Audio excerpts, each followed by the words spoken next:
Hello दोस्तों, geography bye Kaithal में आप सभी का स्वागत है। तो आज हम लोग देखते हैं सीरीज 6 जो हमारी चल रही थी 6 to 12 जियोग्राफी एनसीईआरटी। ठीक, तो देखते हैं पहला क्वेश्चन। कह रहा है अंतर्राष्ट्रीय तिथि रेखा का निर्धारण किस वर्ष में किया गया। तो किस वर्ष किया गया था? 1884 को। कहाँ पे किया गया था? यूएसए के वाशिंगटन डीसी शहर में। ठीक, अगला क्वेश्चन नंबर 2। कह रहा है निम्नलिखित में से जीआईएस के महत्वपूर्ण घटकों में शामिल नहीं है। तो क्या शामिल नहीं है? इसमें जनसंख्या शामिल नहीं है, जबकि प्रक्रिया, आंकड़े और सॉफ्टवेयर ये सब शामिल होते हैं। ठीक, क्वेश्चन नंबर 3। कह रहा है समान यात्रा समय लगने वाले स्थानों को जोड़ने वाली काल्पनिक रेखा को क्या कहते हैं? तो क्या कहते हैं? आइसोक्रोन कहते हैं। जबकि अगर देखो आइसोक्रोन कहते हैं। ठीक, आइसोफेन क्या कहते हैं कि जब समान मौसमी घटनाओं को दर्शाने वाली रेखा को आइसोफेन कहते हैं। ठीक, और आइसोटेक किसको कहते हैं? ये मौसम मानचित्र पर पवन की समान गति वाले स्थानों को मिलाने खींची गई रेखा है। ठीक, अगला क्वेश्चन नंबर 4। कह रहा है शीतकालीन अयन पर घंटे और मिनट में दिन की समय अवधि के बारे में कौन सा कथन गलत है?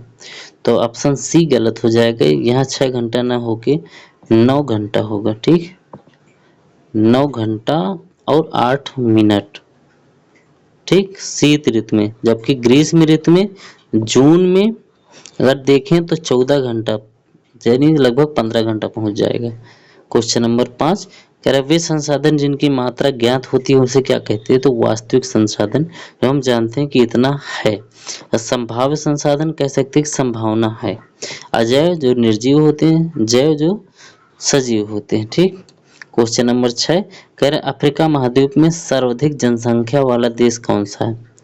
तो सर्वाधिक जनसंख्या वाला देश है नाइजीरिया। इसकी 2021 की जनगणना के अनुसार 21.34 करोड़ जनसंख्या थी। कितनी की? 34 करोड़ जनसंख्या थी।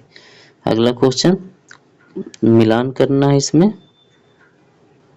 ठीक, पूछ रहा है कुल जनसंख्या यानी किसकी कितनी विश्व में स्थान है। तो यूरोप अगर देखें हम, क्वेश्चन नंबर 7। ठीक, तो यूरोप हो जाएगा हमारा 3rd पे, ये और उत्तरी अमेरिका हो जाएगा 4th पे, अफ्रीका 2nd पे और दक्षिण अमेरिका 5 पे। ठीक, अगला क्वेश्चन नंबर 8। कह रहा निम्नलिखित में से किस वर्ष शिशु की कुल जनसंख्या 500 मिलियन थी? विश्व की यानी वर्ल्ड की जनसंख्या 500 मिलियन थी, तो 650 और 1750 में ये कितनी पहुंच गई थी? तो लगभग 72 करोड़। लगभग 72 करोड़ 750 पहुंच गई थी। ये 100 साल में लगभग 30% की वृद्धि हुई थी। ठीक, अगला क्वेश्चन नंबर 9। कह रहा एकरमैन द्वारा वर्णित जनसंख्या संसाधन के क्षेत्र में कौन यहाँ हो जाएगा? शामिल नहीं है। ठीक, शामिल नहीं है कि क्वेश्चन पूरा नहीं है। ठीक, तो कौन सा? दक्षिण एशिया का प्रकार इसमें शामिल नहीं, बाकी संयुक्त राज्य अमेरिका, यूरोप का प्रकार और ब्राजील के प्रकार, अफ्रीका। ठीक, ये सब मिस्र हो जाएगा और आर्कटिक 5 भाग शामिल है। ठीक, क्वेश्चन नंबर 10। कह रहा विश्व में दूसरा सबसे बड़ा मानव जन समूह है, तो क्या हो जाएगा? पश्चिमी यूरोप। अगला क्वेश्चन नंबर 11। कह रहे आर्थिक संरचना में चतुर्थ क्षेत्र की गतिविधियों में निम्नलिखित में से कौन से शामिल है? तो कौन सा शामिल है? ऑप्शन डी, अनुसंधान एवं सूचना। ठीक, क्वेश्चन नंबर 12 हो है ना, 12 का क्या हो जाएगा? कह रहे निम्नलिखित में किसी प्राथमिक कार्यकाल के रूप में वर्णित किया जा रहा है, तो किसी कोयला खनन को। ठीक, ऑप्शन ए सही हो जाएगा, कोयला खनन। ठीक, प्राथमिक में ये आता है कृषि आता है, पशुपालन, खनन एवं उत्खनन आता है। द्वितीयक विनिर्माण, गैस, विद्युत और आदि ये सारी चीजें आती हैं। क्वेश्चन नंबर 13, कह रहा है निम्नलिखित में से किस पेशे को द्वितीय कार्यकलाप के रूप में वर्गीकृत किया जा सकता है? तो बढ़ई को द्वितीय क्रियाकलाप के रूप में वर्णित किया जा सकता है। क्वेश्चन नंबर 14, कह रहा है अमेरिका का कौन सा राज्य बसंत के मौसम में गेहूं उत्पादन करता है? तो उत्तरी डकोटा। क्यों? क्योंकि यहाँ प्रेरी का मैदान पाया जाता है, ठीक, और बसंत में यहाँ पे सबसे ज्यादा गेहूं की कृषि की जाती है, ठीक। क्वेश्चन नंबर 15, कह रहा है विश्व में कपास का सर्वाधिक उत्पादन करने वाला देश? तो नए डाटा के अनुसार कौन है? अपना भारत। और भारत को कपास का जन्मदाता भी कहा जाता है। क्वेश्चन नंबर 16, कह रहा है कनात सिंचाई व्यवस्था सर्वप्रथम अपनाई गई थी? तो कहाँ अपनाई गई थी? मध्य पूर्व में। या देश पूछे तो ईरान में, ठीक।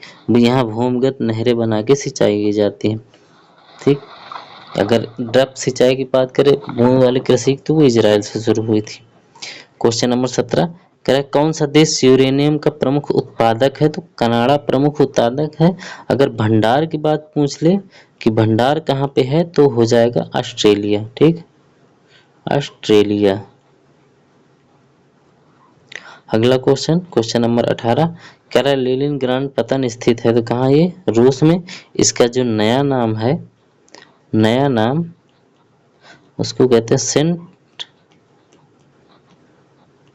पीटर्सबर्ग। नया नाम क्या है? सेंट पीटर्सबर्ग है, ठीक। क्वेश्चन नंबर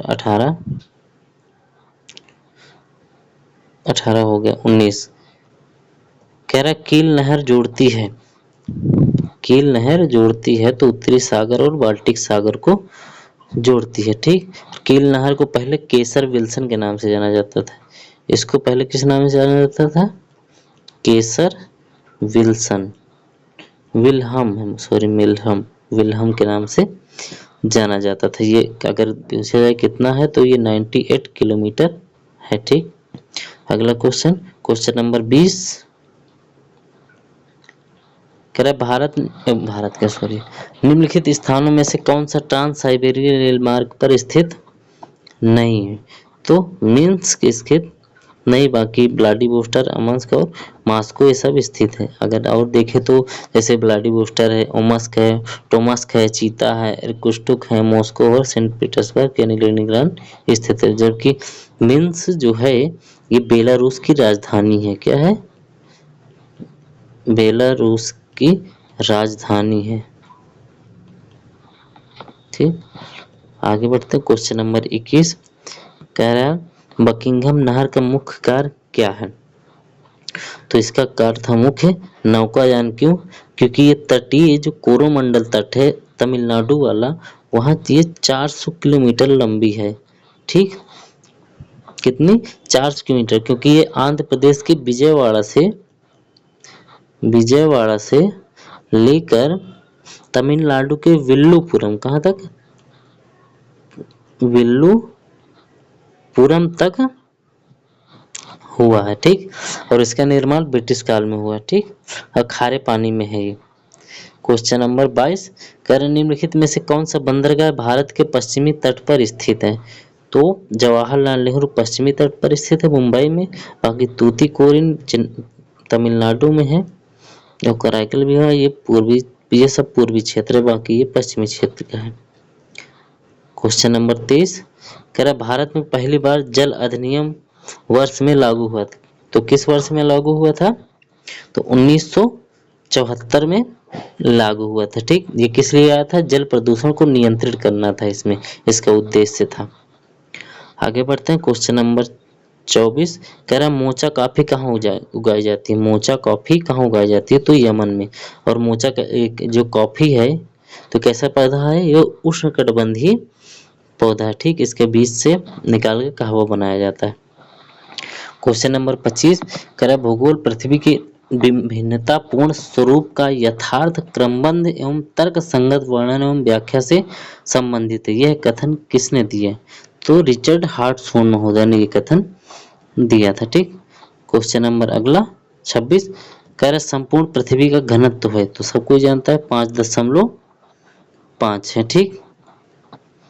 आगे बढ़ते हैं क्वेश्चन नंबर 27, 26 छूट गया क्या? अच्छा 26 ही था। 27 कह रहा है निम्नलिखित भाषाओं में सुनामी शब्द किस भाषा से संबंधित है? सुनामी शब्द जापानी भाषा से संबंधित है। इसका अर्थ होता है पतन, लहर। ठीक, पतन या बंदरगाह।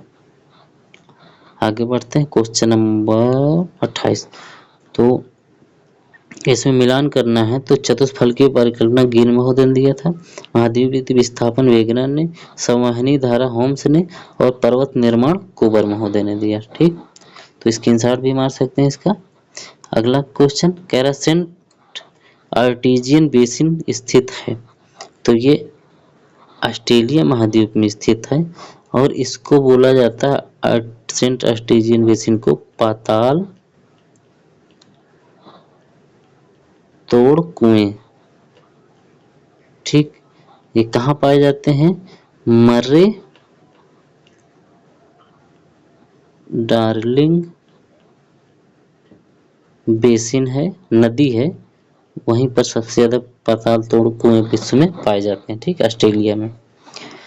क्वेश्चन नंबर 30 कह रहा है गोखुर झील की स्थलाकृति निर्मित होती है तो प्रौढ़ावस्था में नदी के कटाव में। जब नदी वहां से चल के आती है तो ऐसे ऐसे हो जाती है, तो ये ऐसे घूम के नहीं ऐसे बहने लगती है, तो ये वाला क्षेत्र अलग हो जाता है जिसको गोखुर झील कहते हैं। ठीक, अगला कह रहा क्षोभ मंडल के तापमान में गिरावट को किस रूप में जाना जाता है? तो ह्रास वृद्धि में। क्यों? क्योंकि 1000 मीटर ऊपर जाने पर 6.5 डिग्री सेल्सियस तापमान की कमी आती है। ठीक, अगला क्वेश्चन नंबर 32 कह रहा है डॉल्फिन उभार जो मध्य अटलांटिक तट का भाग है कहाँ स्थित है? तो विषुवत रेखा के उत्तर में स्थित है। ठीक, क्वेश्चन नंबर 33 कह रहा है अधिकतम लवणता कहाँ पाई जाती है? तो लाल सागर में पाई जाती है अधिकतम लवणता। यहाँ 37 से लेकर 41 प्रति हजार पाई जाती है। ठीक, क्वेश्चन नंबर 34 कह रहा है मोहों की कठोरता को स्केल के अनुसार निम्न कौन सा पदार्थ सबसे कठोर है? तो कोरडम सबसे ज्यादा कठोर है पाया जाता है। क्वेश्चन नंबर 35 कह रहा है दामोदर जिसकी सहायक नदी है। तो दामोदर किसकी है? हुगली की सहायक नदी है। दामोदर को क्या बोला जाता है? बंगाल का शोक। जैसे बिहार में बोला जाता था इसको, कोसी को बिहार का शोक। ठीक, कह रहा है उर्वरक से अत्यधिक प्रयोग से क्या होता है? 36 तो मृदा प्रदूषण भी होता है, वायु प्रदूषण होता है, जल प्रदूषण, तीनों होते हैं। तो ऑप्शन डी सही हो जाएगा। क्वेश्चन नंबर 34 कह रहा है ग्लोबल 500 पुरस्कार प्रदान किए जाते हैं। ग्लोबल 500 पुरस्कार प्रदान किए जाते हैं तो ये पर्यावरण प्रतिरक्षा के लिए प्रयोग किए जाते हैं। शुरुआत की गई थी यूएनडीपी के द्वारा। ठीक, संयुक्त राष्ट्र पर्यावरण कार्यक्रम यूएनईपी के द्वारा कब? 1987 में। ठीक, इसकी शुरुआत है। क्वेश्चन नंबर 38 ये थोड़ा मिलाने में गड़बड़ है, ऊपर नीचे इसका क्रम लिख गया है। ठीक, आगे देखते हैं क्वेश्चन नंबर 29 कह रहा हुमायूं कुमायूं हिमालय निम्नलिखित में से किन नदियों के बीच स्थित है? तो सतलज और काली के बीच स्थित है, जबकि सिंध और सतलज के बीच कौन सा स्थित है? पंजाब हिमालय। एक मिनट, इसमें हो जाएगा पंजाब हिमालय। ठीक, तिस्ता और काली और तिस्ता के बीच क्या हो जाएगा? नेपाल हिमालय। और काली सतलज और काली कुमायूं हिमालय। और तिस्ता और असम के बीच ब्रह्मपुत्र के बीच में असम हिमालय। ठीक, इसका बंटवारा किया गया है पूर्व से पश्चिम की ओर। ठीक, पूर्व से पश्चिम की ओर। क्वेश्चन नंबर अगला क्वेश्चन नंबर 40 यार इसमें मिलान नहीं करना है। ठीक, तो पहला हो जाएगा हमारा मेगाथर्म, तो मेगाथर्म कहाँ है, उष्णकटिबंध, तो ए का 3। मेसोथर्म शीतोष्ण कटिबंध, माइसोथर्म भूमध्य रेखीय और हेक्सिस्टोथर्म टुंड्रा प्रदेश। ठीक, तो स्क्रीनशॉट ले सकते हैं। तो आज का इतना तक ही क्वेश्चन। कैसा लगा सेशन? अच्छा लगा हो तो लाइक करें, शेयर करें एंड सब्सक्राइब करें। जय हिंद।